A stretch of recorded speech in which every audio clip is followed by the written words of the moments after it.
Ginzuba Ndama, le président du parti politique Les Démocrates, était à la Cour constitutionnelle. Il est allé lever les doutes en ce qui concerne un troisième report des élections législatives prévues en avril prochain. Et Ginzuba Ndama a dit avoir pris acte des réponses apportées par la présidente de la Cour constitutionnelle. Conforte Olga Okenkeli pour le reportage. La majorité des acteurs de la vie politique du pays, au regard de la tendance qui se dégage, tient finalement à concourir à l'expression du suffrage pour le compte de l'élection législative à venir. Comme quoi, saisir une opportunité de démontrer son dynamisme et sa vivacité, aussi valable pour les indépendants que pour les formations politiques, est une belle affaire.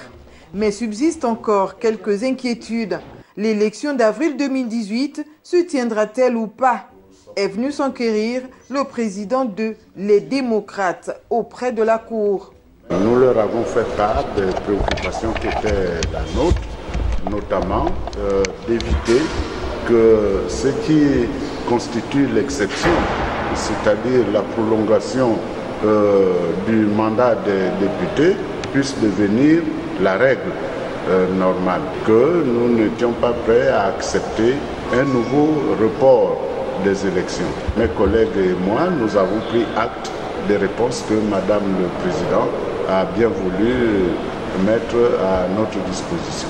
Un deuxième point à l'ordre des échanges avec les juges constitutionnels que Ginzuba Ndama cherche à cerner la toute dernière révision constitutionnelle en ses articles 8 et 28. La spécificité du Gabon, c'est que nous avions, selon la position où on se trouve, un régime semi-présidentiel ou semi-parlementaire. C'est-à-dire, dans le régime semi-présidentiel, le président de la République partage le pouvoir exécutif avec le Premier ministre. Mais dans le cas d'espèce, il devient le seul détenteur du pouvoir exécutif. Mais parallèlement, dans l'article 28, on dit que le gouvernement est responsable devant l'Assemblée nationale. Comment comprendre cela? Des échanges qui restent véritablement à apprécier par les membres de la délégation du parti Les Démocrates, qui, le moment venu, communiqueront.